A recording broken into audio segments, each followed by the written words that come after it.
I do not want random people with no education background or experience determining what books my child can read, what curriculum they learn, and what clubs they can join. Just because you can get up at every meeting and rant and rave does not give you authority over my child's education. Your personal religious beliefs, people in this room and on this board, should not be affecting my child's education either. Our schools are not to be used for personal political agendas, and our children are here for education, not religious indoctrination. Meet Adrienne Martin of Granbury, Texas. Adrienne is tired of the cultural terrorism of Republican book bans, and she let the Granbury School Board know it at a meeting earlier this week. I implore the board to put an end to trying to appease these extremists, focus on retaining staff, providing excellent public education, and a safe and welcoming learning space for all students. The speaker speaking about what great Christians they are, great.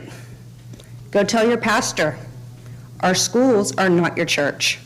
Thank you.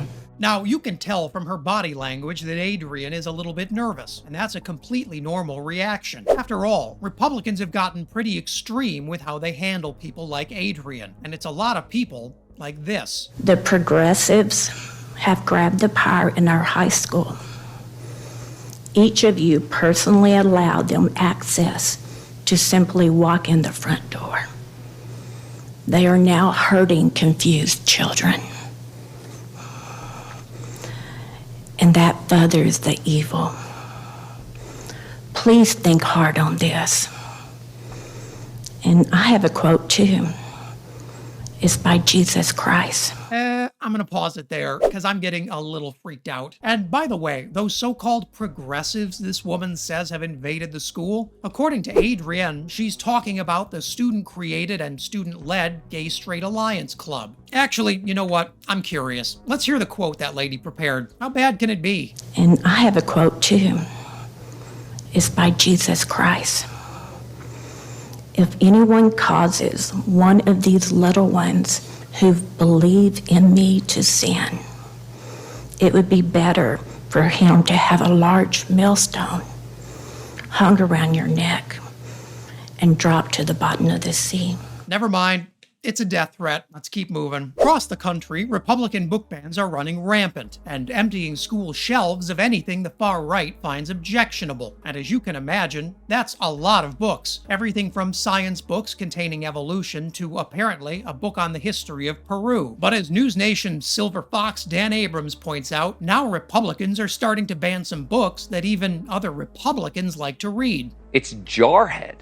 New York Times bestseller, raw, brutally honest autobiography written by Marine vet Anthony Swafford, who will join us live in a moment, and it chronicles his experiences and psychological struggles during his time serving as a frontline infantry Marine in the First Gulf War. Well, the MAGA's got old Jarhead, and when you start coming for the gritty war memoirs, even the mainstream media will come for you. And Jarhead author Anthony Swafford was more than a little confused about this whole mess. My first question was, why now? It's exactly 20 years since the book came out.